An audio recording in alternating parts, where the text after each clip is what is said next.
right, welcome everyone. We're down to our final few classes here, the Healing by Design series. This class is on sexual function and libido for both men and women. All right, so we'll just open in prayer. Father, thank you so much for this time. Lord, help us to understand your creation better. We definitely are having a lot of issues in this area of fertility and libido issues, and we just want to understand your design of the human body better, and we want to make wise choices in choosing you in restoring health to our bodies, as opposed to a lot of the man-made answers that are out there. And so we just pray for your wisdom and your guidance, and we pray in Jesus' name, amen. Amen. All right, so sexual function and libido. It's ironic. We thought it was ironic that this class happened to be the day before Valentine's Day. I mean, is that funny or what? I mean, tomorrow's Valentine's Day. Your steps are so ordered by God. They really are. When I did the liver class, it was the day before we were starting the liver cleanse. Wow. It was totally random. It was so funny. Amazing. So anyway, tomorrow's Valentine's Day, although that is a very kind of an odd, worldly holiday full of cupids and chocolates and all kinds of things that really aren't that important. It is important to, love our spouse and maybe have a day to just remember that, we need to do something special for each other or whatever. So, we don't do a lot of big shebang for Valentine's Day. I think we probably used to, but, not so much anymore. Do you guys go out for Valentine's Day? We'll think about maybe tomorrow. Yeah, there you go. So, this really is a huge topic. A lot of people don't talk about it, or they just go to the doctor and get a pill for it and don't tell anybody about it. And we wouldn't see all these ads on TV for Viagra and Cialis and all these things if it wasn't such a big deal. This really is a big deal. And it's a big deal for men and women. We often more hear about it for men than we do for women, but trust me, there's plenty of women that come in here that say, hey, what can I do to help my libido a little bit? And there's actually, products and things for that. So, but I always look at it from God's design, from a biblical foundation. And I don't want to get too deep into this, but, there's a reason and a purpose for God's creation and design. And this function of sexuality is just based off the simple premises of be fruitful and multiply. And this was God's design of the earth to populate the earth. It's a good thing. Let's just say that it's a good thing. Unfortunately, we know what the enemy does is he takes good things of God and he twists them and he turns them into evil things.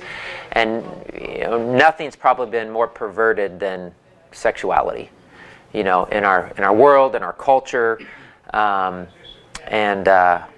so I had three main points. I'm just going to hit on these real quick, and then I'll get into the main fruit of it. But I feel like I kind of have this mandate if I'm speaking about health from a biblical perspective to give an understanding of what sexuality is. And the first thing I put is it was never meant for self. Sexuality is never meant for self. I quote 1 Corinthians 6:19 and 20 all the time, but I saw what 1 Corinthians 6:18 was, and I guess I didn't really realize that. I love that 19 and 20. Do you not know that your body is a temple of the Holy Spirit, who is in you, who you have from God? You are not your own. Therefore, honor sorry, what is this? Honor God with your body. Yes. You have been bought at a price. Therefore, glorify or honor God in your body. But 1 Corinthians 6:18, the verse right before that says, flee immorality. Every other sin that a man commits is outside the body, but the immoral man sins against his own body.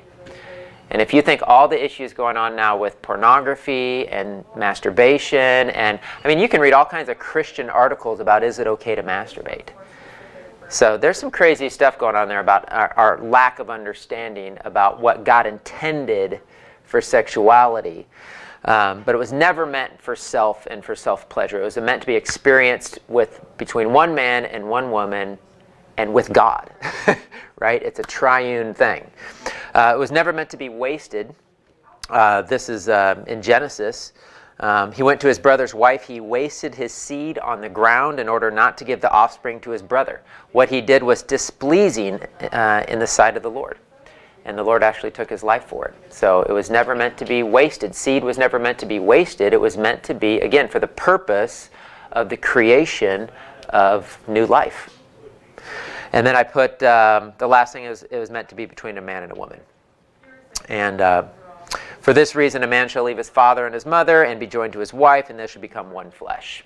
So unfortunately, a lot of this issue related to sexual function libido is built upon a very carnal culture, built upon lust, a lack of understanding of why we have even sexual function within us. It's something that God gave us that's supposed to be a beautiful thing. And it's, like I said in the beginning, it's things that the enemy twists for evil purposes. Food is another one of those things. It's a good thing. It's a need of the body. But when you do it to excess or you do it for self-pleasure, that's when it becomes sin. And that's the definition of lust. So the same thing with sexuality. Okay, so some basic principles here. We should have sexual function into, I don't want to say old age because that doesn't sound good because that's all relative, but into our later years, we should have sexual function, and it should work. It should continue to work. There's plenty of people and cultures and who have fathered children, men who have fathered children into their 80s and 90s. There's all kinds of books and cultures writing about those sorts of things. Now, women, of course, we know experience something called menopause.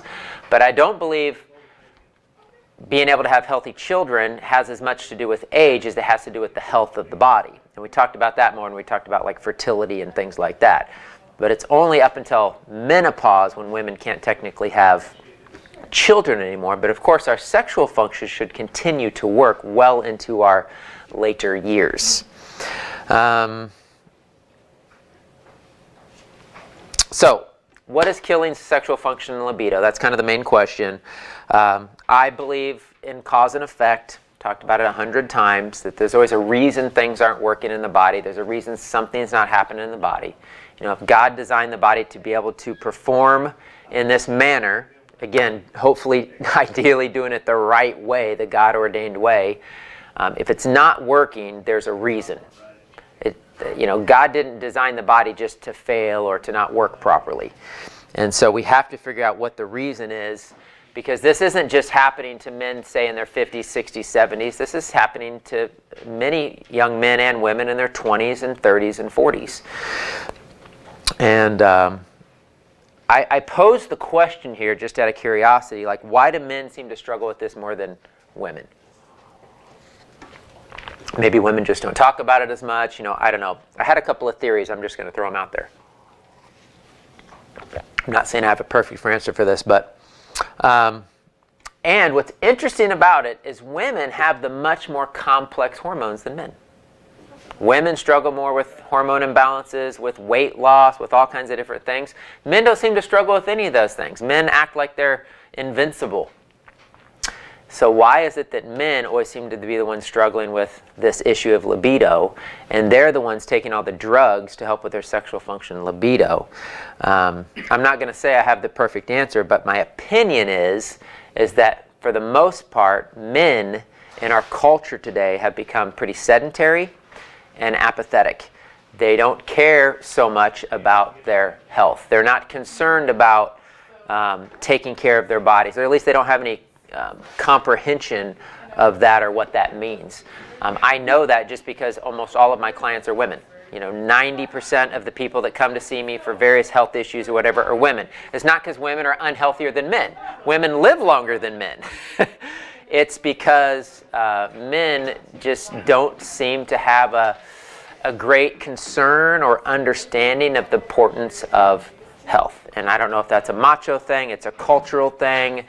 Guys are just tough and they deal with stuff until it becomes debilitating. I think there's definitely a lot of cultural stuff involved with that. But I think in general, men lead poorer lifestyles than women in general. Women seem to be more into fitness, into exercising, into eating right, into doing all the right things. I think men kind of take their bodies for granted. And you know what? If everything seems to be working okay and working right, I understand that. You're living life, you're doing this, you're doing that. You don't think about your health per se until you lose it. That's kind of the old saying. But men really do need to be more intentional about their health. I think that's really important. We've also created this culture where guys work during the day and they come home and they have a few beers and they watch some TV. I mean, I don't know where that came from, but that is the most wrong, apathetic, cultural. I mean, that's not what God designed men for. Let's just say that, to sit around, drink beer, and watch TV. Or women, right? Amen. But unfortunately, that's kind of what's happened to our culture. So. Andropause, I'll just mention real quick, it's male menopause. I talked about this in the men's hormone balancing class. But men do go through kind of what's called an andropause, where their testosterone starts to dip. Their sexual function, their libido doesn't work quite as well. They just feel like they don't have the strength, the vigor, just the oomph that they had maybe when they're in their 20s or 30s, and it doesn't have to be that way.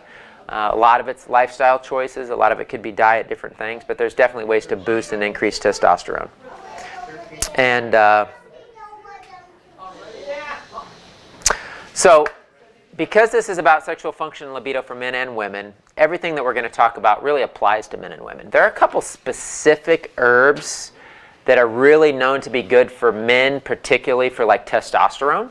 Like Tongkat Ali, for example. I don't know of any women taking this herb Tongkat Ali because it's known to boost testosterone by 4 times, and you don't necessarily need to go crazy in a woman taking, something that boosts testosterone. Although there are women who do have low testosterone and do need to increase their testosterone. That you can check for that. But I'm going to talk about the main reasons that are affecting this issue of sexual function and libido. And again, I hope people watch this video because my whole heart's desire of why I do these classes, even on these classes that aren't the most comfortable, I'm not even the most comfortable talking about them. If I know that there's tens of thousands of men and women going to doctors and taking potentially dangerous man-made chemical pharmaceutical drugs, I want them to have an alternative. I want them to know why their body's not working and what alternatives they have to help their body to work the way God designed it, and not have to rely on the medical community or drugs or things that damage their body. So the number one concern, or the number one issue I think related to this topic is it's food, it's our diets. It's not normal for the body not to be able to perform this action. See, I don't even know what words to say when you know what I mean? It's just kind of an odd topic to talk about, but the diet, again, and a lot of, I pick on men a lot. It's our culture. We eat a lot of fast food, junk food. We don't seem to care, but men especially seem to eat a lot of just fast food, fried food, barbecue, drink beer, and like somehow that got to be normal for men. And to me, if I think about it logically, the only way that could be normal to men is through marketing and advertising, or just seeing other people do it. Like, what's your example? 200 years ago, or 100 plus years ago, when people lived on a little house on the prairie, that wasn't what a man did. A man didn't go eat fried food and drink beer. Guys worked in a farm for 10 hours a day and probably didn't eat. So our culture's changed quite a bit. So one thing that the Lord convicts me about a lot, and I talk to other men about, is that we have to not succumb to the cultural norm of being lazy and apathetic and not taking care of our bodies and not eating properly, and just especially if we have issues related to sexuality or fertility, we sometimes, so many times, assume it's the woman when the reality is half the time or more it's actually the man. And that's a tricky situation because we don't know unless we can get it checked out or tested or whatever. And we often put this assumption on the woman and puts this undue pressure on her when it might not even be her. So just have to consider that. So a couple of things on diet I want to just note that are super crucial. One is beer. I talked about this in a class before, and I it just boggles my mind how it became cool and okay and normal for men or women to drink beer. Now, I mentioned this story in a class before. You haven't heard it, Michael, so I might share it with you. But Pocahontas was 16 years old when she encountered the European settlers and befriended them. And they brought over with them their three main staple foods were beer, bread, and cheese. Native Americans didn't have beer. They didn't have cows, and so they didn't have dairy. There was no dairy in the United States, in the country of North America. That was all brought over from other nations. That's not a normal indigenous food to this country. Within a few years of her being introduced to these foods, you can see pictures of people who have taken pictures of Pocahontas. She had crippled fingers. She almost looked like, it looked like rheumatoid arthritis. I don't know if they would have been able to diagnose that back in the 1600s or whenever that was. But Pocahontas was dead by 21. 16-year-old, thriving, healthy Native American woman, dead at 21 by eating beer, bread, and cheese. You know, and what are staple foods of the American diet? Bread and cheese. Bread, meat, and cheese. And men drink beer. So again, these are not good things for the body, and we shouldn't be eating them. And if you want a really, really good reason not to drink beer, is hops is estrogenic. Hops is estrogenic. So this whole joking thing about a beer belly or man boobs, like these are real things that caused from the estrogenic effect of drinking beer that is high in estrogenic compounds. The other thing that's really high in estrogenic compounds is soy. I've read lots of stories and articles about people who worked out or they were bodybuilders or whatever, and they got into this soy protein and their health just fell apart. And they didn't know what the problem was until they realized it was the soy protein. So these estrogenic compounds from beer and from soy are detrimental to God's design of male or female sexual function, but it's going to be more damaging to men because you're not supposed to have high estrogen levels. The other way through food, men and women get excessive estrogen, especially in a synthetic form, is meat and dairy products. So cows are injected with hormones, and that those hormones transfer to our bodies when we consume them.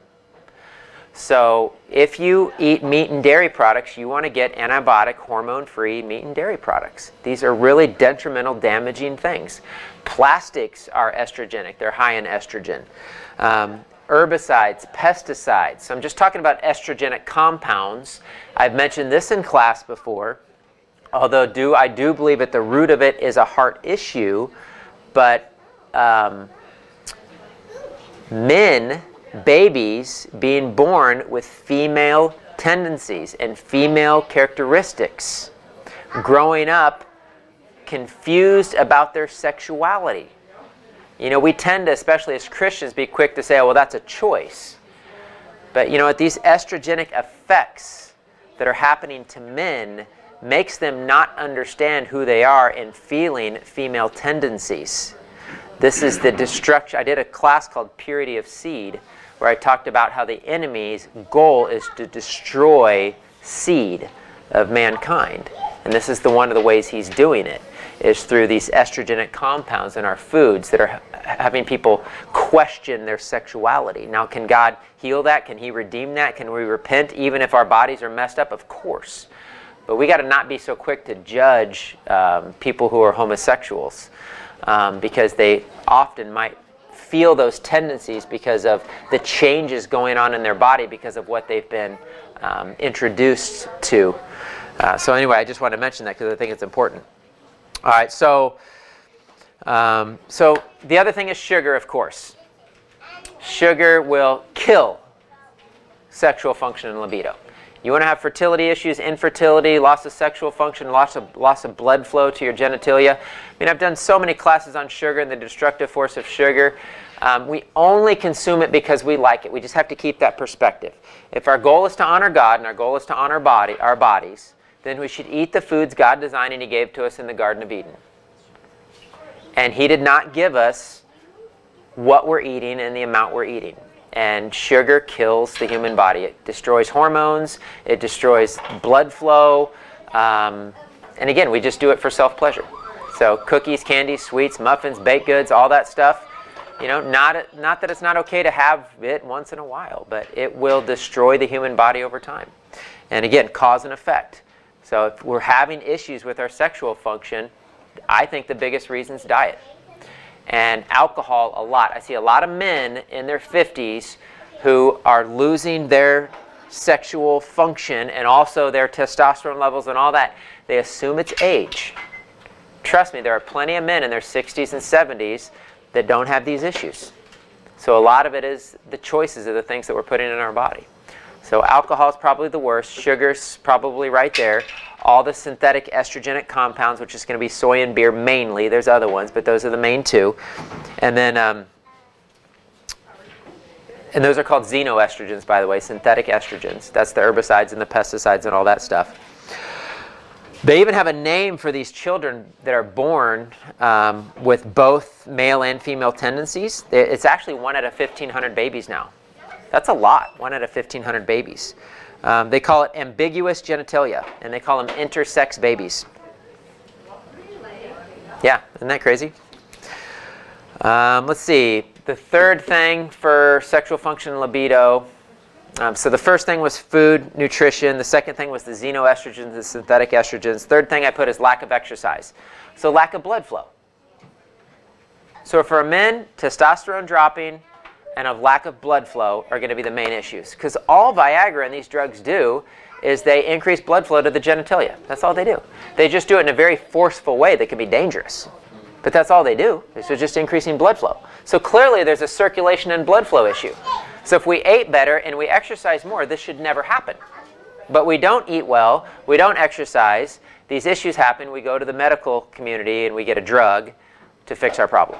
So that's what we want to try to avoid. Let's see. Stress. Stress increases cortisol. Cortisol has a negative effect on hormones. Our adrenal glands, DHEA, the fight or flight response that comes from the adrenal glands, the joy hormone, all those things that come from the adrenals. And when that function slows or drops from stress, that affects everything. Because when you're in fight or flight, the rest of your body system's shut down. So things you can do to calm and relax can be beneficial. And then in men, prostate issues. Prostate issues do affect sexual function because the prostate needs testosterone to turn that into DHA, which is an important, DHT, too many acronyms. The prostate takes testosterone to convert it into DHT, which is a male hormone. And so men who lose their prostate often have problems with this, with sexual function and libido. So the bottom line is we're killing our own testosterone, men-wise. In women, it can be hormones, same things, through diet, through synthetic estrogens, through the food, etc. But we're doing it to ourselves. We're damaging our blood flow. We're damaging our bodies. And I wanted to touch quickly on synthetic chemicals, especially synthetic testosterone and some of these drugs that we're using. Because again, the danger is all of the synthetics that we're using that are man-made. And we want to get away from those. And instead we want to use the more natural things that God gave us. So synthetic testosterone. I talked to this in that other class you were here. The pituitary shuts off production of hormones that are needed to make sperm and testosterone. So when you put synthetic testosterone in your body, it tells your pituitary gland, which produces hormones that lead to the production of sperm and testosterone, to shut off. There's a professor at the University of California who called it chemical castration.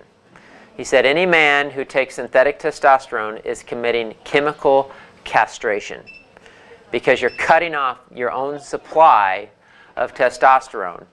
And now the only way your body can even somehow manage to somewhat function normally is by taking a synthetic version of it, which isn't of God, isn't the way the body naturally produced it, isn't fully understood by the body anyway.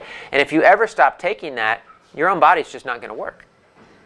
So this is the danger of synthetics, and also this is the reason why that we want to understand the human body and pursue natural things, because otherwise our body will continue to deteriorate and not function properly, and we're reliant on drugs. We don't want to be reliant on drugs. We don't want to be reliant on the medical system. Oh, he's sad. It's okay. Aw. All right. I'm going to take a minute.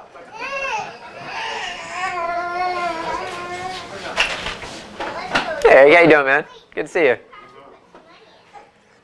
Okay, so I was talking about chemical castration.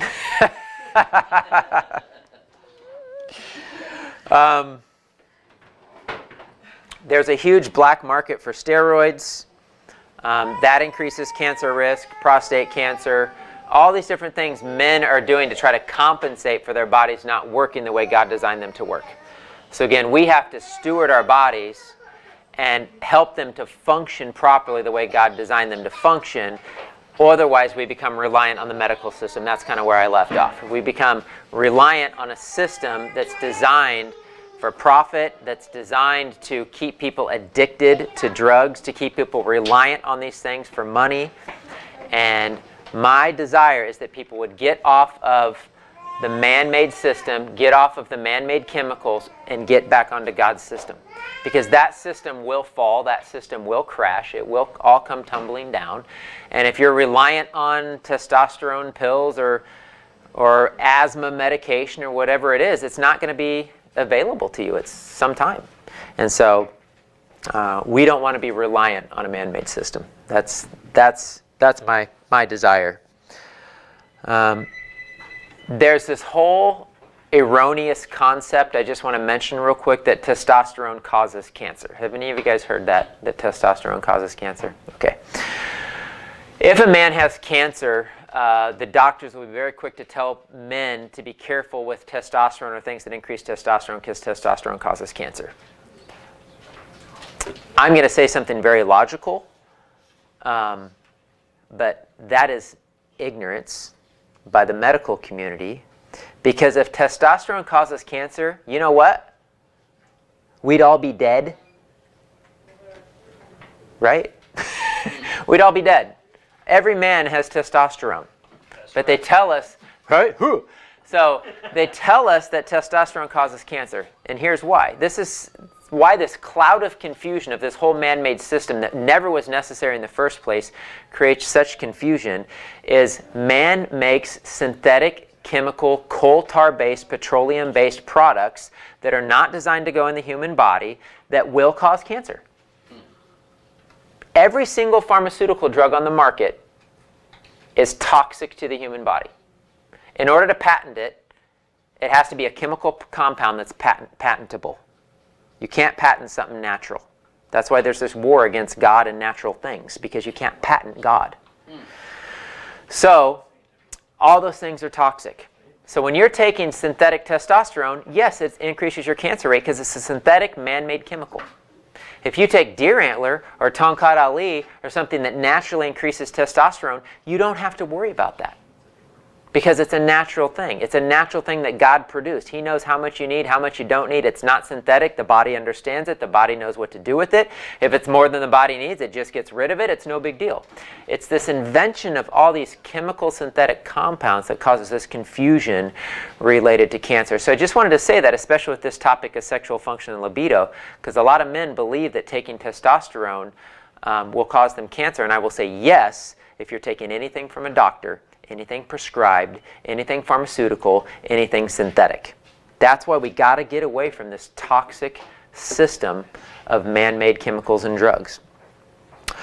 So let's see. Side effects of doing that.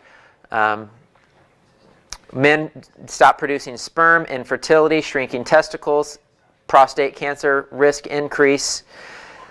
Those are all the side effects from taking synthetic testosterone. Cialis, Viagra, Levitra, those are the three kind of big ones that men take. I mean, if you've watched any TV at all, you've seen an advertisement for these things, right? I mean, it's crazy how popular these things are. And these things are sold on the black market, too. They're PDE5 inhibitors. That's what it's called. They're very dangerous. There's a whole lawsuit going on right now of men taking these drugs, which they say, oh, the side effects are minimal, but if you have erection lasting more than four hours, call your doctor. But there's a lawsuit out now on multiple dozens and dozens, I don't know how many men, of getting melanoma, which is a skin cancer, from taking these drugs. My point is, when I tell you guys these things, no man-made pharmaceutical chemical drug is safe. None of them are designed for the human body. I had a really sad story. One of my neighbors just recently, the doctors put a drug in his body for a varicose vein surgery that almost killed him, that's already killed multiple people, and he's fighting for his life right now. For a varicose vein. Get away from all things man-made. Food, drugs, it's sorcery, it's pharmakia, it's right in the book of Revelation anyway. We shouldn't be doing any of this stuff. We're desperate. We don't know our own bodies. We don't understand how God designed us. We don't have any other answers or solutions. We don't get any understanding or wisdom of how the body works, so we trust man. And what does the Bible say? Don't put your trust in man. Put your trust in me. So I understand there's a time and a place for emergency procedures and life-saving techniques, but 98.9% of what they're doing out there is dangerous and toxic to the human body. And so this is no different. You take these drugs, they come with side effects. And right now there's lawsuits out there related to melanoma and skin cancer related to taking these drugs. All they do is relax tight blood vessels. So your blood vessels are tight, it relaxes them, it increases the blood flow into the genitalia. So you can have sexual function and libido. They work on 2/3 of men, so they don't work on every guy, but they're loaded with side effects. So real quick, and we'll just keep it simple, how do you increase blood flow naturally? Well, the obvious thing would be to stop drinking alcohol, stop drinking beer. It's not cool. It's horrible for the human body. Stop doing things that are estrogenic. Stop doing soy. Stop eating sugar. All the things that work against God's design of the human body. So that'd obviously be the first step. But to increase blood flow, it's exercise. You don't have to do anything overly crazy, but you can do some walking. You can do P90X. You can do jumping jacks. You can play sports. You can do anything. But it's blood flow. Blood flow. A lack of blood flow. And how many men are having heart attacks and strokes and varicose veins I mentioned, and all these things, these issues related to poor blood flow. So we have to move. Niacin, it's a B vitamin. It's super cheap. It's vitamin B3. It's a vasodilator. It opens up the blood vessels. It causes sometimes a heat sensation to come through the whole body. People will get flush and red. It's called a niacin flush. But you can take niacin and have the same effect as these drugs on the market. It's an incredible vasodilator to open up blood flow. Zinc and magnesium. Zinc's really important for men, for male sexual function. I'm going to mention a couple of products. This magnesium is a vasodilator too. So magnesium opens up the blood vessels. Anybody who has any concern or risk of heart issues or heart issues in their family, or they've had any heart issues, you should be doing magnesium. It opens up the blood vessels and open up the blood flow. So these are a couple simple things you can do for that. L-arginine is another one. And so L-arginine is an amino acid, and it's also a vasodilator. So there's a product here called a Triargin. I've given this to a lot of guys for that. It's got in it, L-arginine is the first ingredient. Again, vasodilator, opens up blood flow. And it's got ginkgo biloba in it. So ginkgo biloba is a common herb known to increase circulation in the body. And it's got a couple other herbs in it too. But this increases NO2, which is nitric oxide in the cells of the body, which heals damaged blood vessels related to arteriosclerosis and other heart disease related issues. But it's also really good for increasing blood flow. So a lot of athletes will take this to increase nitric oxide. and oxygen flow into the body. This Forza for men, this Bell Lifestyle, these are a couple products for men and women. The men's one has a L-arginine in it as well, and it has maca. I'm a big fan of maca for libido and sexual function. It has a whole lot of benefits. It's good for the adrenals. It's good for reducing stress and anxiety. It's a balancer of the body. Increases testosterone in men, but it won't do that in women, so men and women can both safely take it. So that's the cool thing about herbs. God designed the plant. God designed you. That plant knows what to do in your body. So that's why herbs and these natural things are safe. You know, if you take maca and you're a woman, it's not going to have the same effect testosterone-wise as it would on a man. That's the problem with synthetic man-made chemical drugs. There's no intelligence to them. They weren't made by God. They were made by man. So it's going to force an action on your body whether you like it or not, and it's going to do what that drug is designed to do. There's no intelligence there. So we want to put things in our body that are intelligently designed by God. So the Forza by Bell is specifically to increase blood flow to that area to help with sexual function. So this is the one I'll give guys if they're like, I don't want to take the Viagra. What's something that will work like that? I'll give them the Forza. And so you just have to figure out how many you need, 2, 4, 6, you know, whatever the amount is you need to get that effect. But it's got the maca, it's got velvet bean in it, it's got DHEA, a little bit of DHEA, which is the joy hormone, which helps boost the adrenals a little bit. The women's formula, because yes, like I said, all these things apply to women too, related to diet, nutrition, exercise, etc. This has L-arginine in it as well. It's got dong quai, which is a really good female herb, and it also has the maca. So like I said, maca, well known for men and women, both, for strength and endurance. Women take maca and it helps with their hot flashes and their night sweats related to menopause. I've given women maca that has helped with fertility. You know, so it's a really neat plant. It has ashwagandha in it too. So this is the female version. It's called Amora. And then my favorite maca products are the ones by NHI. This men's product, she's not here today, but it's funny. She like putting all her male friends on this maca Librium product because she's like, it just helps them. It just helps the guys, and it just helps them feel better and have more energy and have more strength. And so this is a specific maca designed for men called maca Librium by NHI. And then the women's one, they have one called Maca Pause. They have different ones. I'm not going to go through them all, but the Maca Pause is for women post-menopause because a lot of times the sexual function libido drops after menopause. And so this helps boost that back up. It also helps with increasing bone health, which a lot of women are concerned about osteoporosis after menopause because of the fluctuations in estrogen and progesterone. So this is called Maca Pause, so those are good. And then a couple other things I'll just mention is the deer antler. Men and women can take deer antler. You've taken deer antler. It's great for so many things. It's a total overall body tonic. It's one of the main things used in Chinese medicine. It's going to help with athletic performance, but it's also going to help with this issue of sexual function and libido. I had a guy one time who was what did he do? He was a logger. You know, he like went outside and like cut and moved logs and stuff, and he was in his 50s, and it was like, I just don't have the oomph I used to have, and what do you think I should do? And I said, well, try some deer antler, see what that does. And he called me a month later. He's like just praising deer antler. He's like, oh my gosh, thank you so much for telling me about it. It's totally changed my life. I have so much more endurance. I can stay out there all day and not get tired. And he was just going on and on and on and on. So the deer antler is good stuff for that. This product's called Libido Support for Men. There's a whole ton of products, herbs I should say, that are known to increase libido and testosterone specifically in men. I'm not going to go through them all. I mentioned a couple of maca. I mentioned the deer antler. Tong Kadali is another one.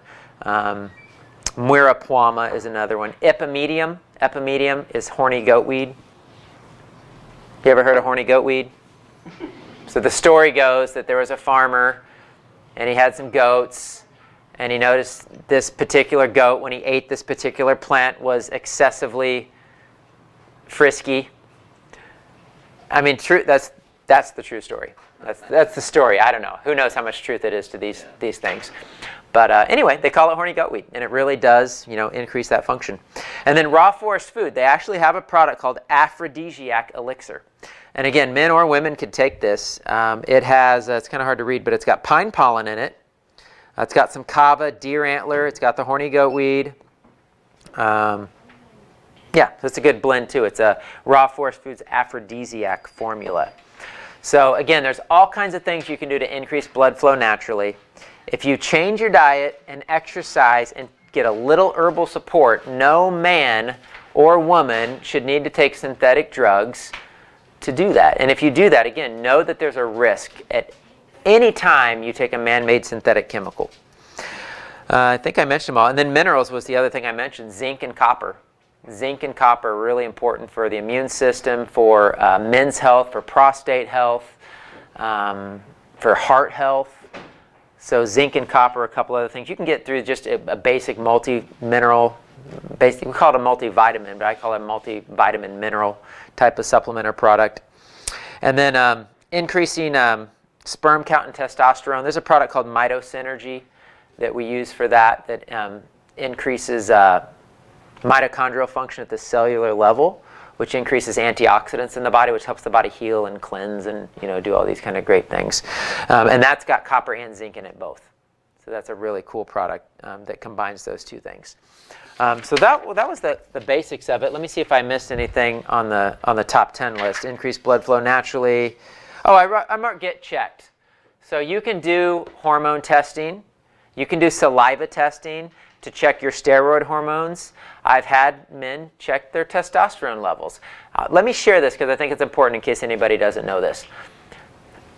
Our medical system's so big on blood work. I think blood work's okay, and blood work can tell you when things are really, really, really off, but there's much more accurate ways to check things. So like heavy metals, chemicals in our body, infections in our body, urine tests, saliva tests, stool tests. There's all kinds of other ways to check things more accurately than what a blood test can tell you. And one of those examples is hormones. So many people go get their hormones checked through blood. Those are used up hormones. Those aren't active available hormones. Active available hormones are found in your saliva. So when you do a saliva test, it actually tells you the amount of, like, say for testosterone, for example, the amount of available testosterone for your body. The blood test is not going to accurately give you that measure.